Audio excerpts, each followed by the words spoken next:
since 2005, after I won the Prime Minister's Award for Skills Excellence in my aged care, basically what I've been doing is travelling around Australia, speaking to thousands of students, parents, teachers, industry providers, a range of people about my experience and my transition through education, training and employment, and the opportunities and some of the successes I've had and the failures that I've had.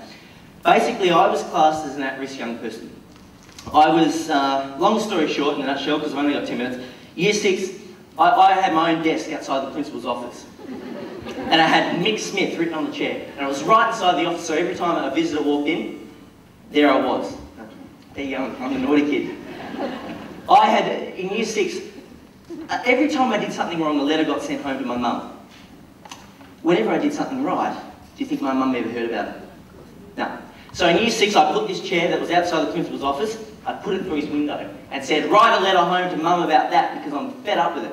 So by the time I went to high school, I had a file this thick saying, Mick Smith is the naughty kid, all this stuff that I've done wrong. So I went to high school and then I started to have to make some choices of my own. What did I want to do? Where do I want to go? What choices did I want to make? And I made the wrong ones. I started to choose to hang around the wrong kids. Breaking into cars, doing drugs, shoplifting, just doing a lot of stuff that was crazy, and it wasn't. So basically, I was brought up in an at-risk and a broken down family. My mum was very negative. She always said to me, you're not smart, you're not going to be successful, you're not going to come to college, you're not going to go to university, you're not going to get a good job, you're going to be a dickhead the rest of your life. That's who mum is, and I've accepted that now. But nothing else I could do. So, long story short, Year 10, I went to high school and I was, Year 9, I was internally suspended. So it was my last chance before I was expelled. And one teacher, Sue Newstead, a very special lady to me now, gave me an opportunity. She said, Mick, Sue Newstead was the teacher at my school that she was the witch. She wore leather boots up to here, she wore leather pants, and whenever you take your hat off and you knew, you'd do it straight away. Okay, yes, miss. So Sue Newstead said to me, come with me right now. And I just went, uh-oh. And I went to her office, and she said to me, Mick, this is your last chance, mate. If you do not, so for the next 2 weeks, I want you to come up with a community project.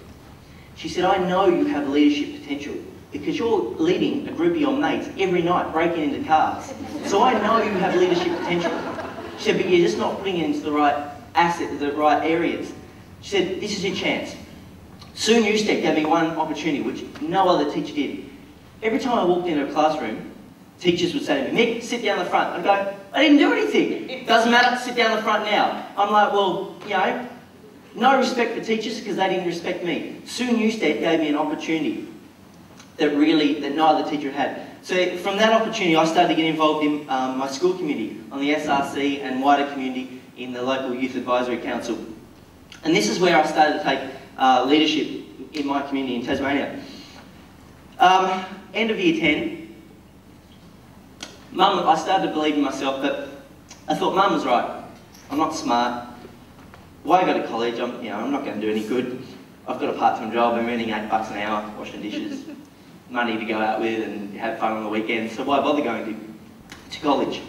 But I heard this, at this stage, I moved out from I couldn't live with Mum anymore, got sick of it, and I moved with my grandmother. Bloody bad mistake that was. My mum said to me, be home at 10, I'll be home when I want to be home. Nan said, be home at 10, I was home at 10. Someone said to me the other day, what if you weren't home at 10? I said, never crossed that boundary. But one night, when I did, I walked in at 10 past 10. Nan didn't growl at me, she didn't belt me, she didn't beat me with a walking stick. She just didn't talk to me for a week. Whole week, Nan did not talk to me. I knew I'd upset her or pissed her off because she didn't talk to me for a week. So I moved in with Nan and I started to think, okay, why not give college a go? And I heard about this thing called a vocational education training course, a VET course, which was for practical learners. That's who I was. So the classroom environment was not for me. I don't learn best being stuck in a classroom. I learn by being out there in the real world. So I thought, look, I'll do this VET course, and I'm doing community services, so I chose to do community services, and I chose to aged care. for the fact that, one, I was living with Nan. This is why I chose aged care. I was living with Nan. I thought, one day I need to wipe her ass probably, so I better learn it now. She died. Sorry, put a negative on it. She passed away only 3 months ago. So thank God I didn't have to wipe her bum though. And two, I grew up in the Uniting Church. Which, anyone in the Uniting Church? Yeah, it's full of old people. So, I grew up in the Uniting Church, and so they were my interest in getting into aged care. Now, so I did this course, a vet course in community service and aged care.